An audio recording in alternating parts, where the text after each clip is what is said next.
제가 지금 와 있는 곳은 경기도 가평의 현등사입니다. 저 뒤쪽으로 현등사가 보이고 있는데요.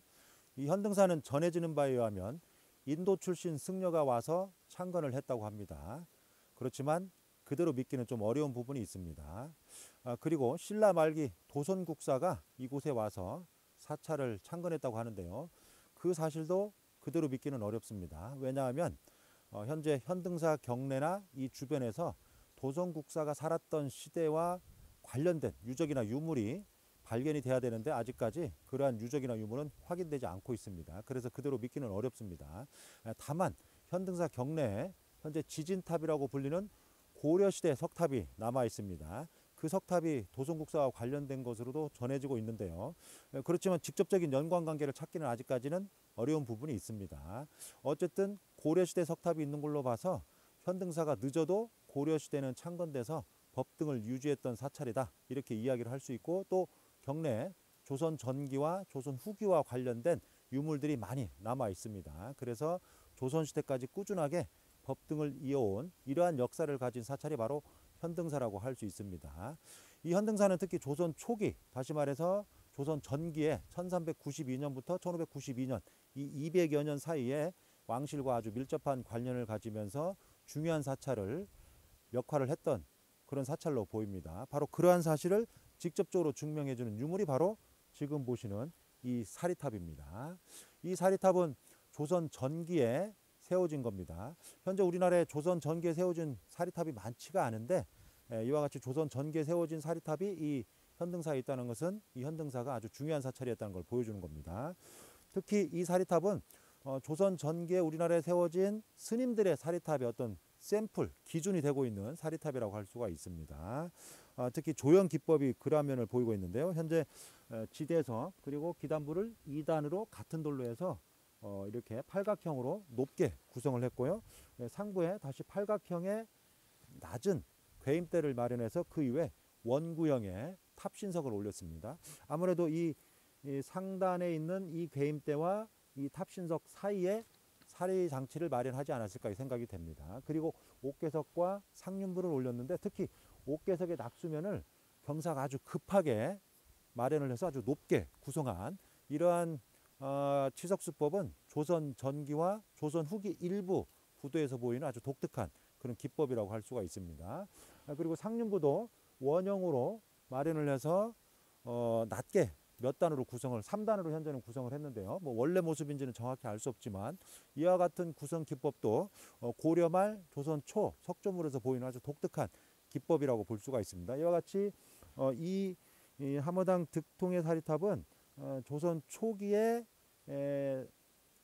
어떤 부두의 사리탑의 어떤 특성을 보이고 있고, 또 그러한 것을 전형적으로 보여주는 사례라고 할 수 있기 때문에 아주 중요한 사리탑이라고 할 수 있습니다. 특히 이 부도의 탑신석 앞면에 명문이 세로로 새겨져 있습니다. 여기 보시면 약간 마모가 파손이 되어 있지만 지금도 우리가 판독을 할 수 있는데요. 위에서부터 함허당 득통이라고 새겨져 있습니다. 그래서 이 사리탑의 주인공이 조선 초기 세종 때 크게 역할을 했던 기와대사 함허당 득통이라는 그런 인물의 사리탑임을 명확하게 알 수가 있습니다. 동시에 앞쪽에 석등이 세워져 있는데요.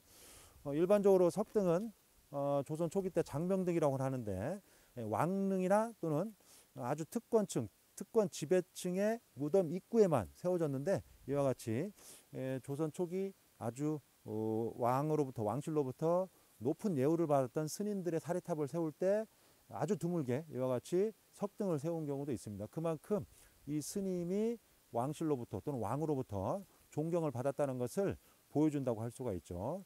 어쨌든 조선 초기에 특히 세종 때 활약을 했던 기와대사 함어당 득통이라는 스님은 현재 관련 기록에 의하면 1433년에 입적을 한 걸로 되어 있고요. 입적한 이후에 이 스님이 높은 예우를 받았기 때문에 스님을 화장한 다음에 그 사리를 여러 곳에 나누어서 세웠습니다. 그래서 분사리에 의한 사리탑이 많이 있는데요. 현재 이 현등사, 그리고 문경의 봉암사, 그리고 강화도와 그 다음에 북한 지역의 연봉사, 이런 지역에 사리탑이 세워진 걸로 기록이 남아 있는데, 현재 북한 지역은 우리가 가볼 수가 없기 때문에 현재 남아있는지 안 남아있는지 명확하게 알 수 없습니다. 그렇지만 현등사, 그 다음에 강화도, 그리고 문경의 봉암사는 잘 남아 있습니다.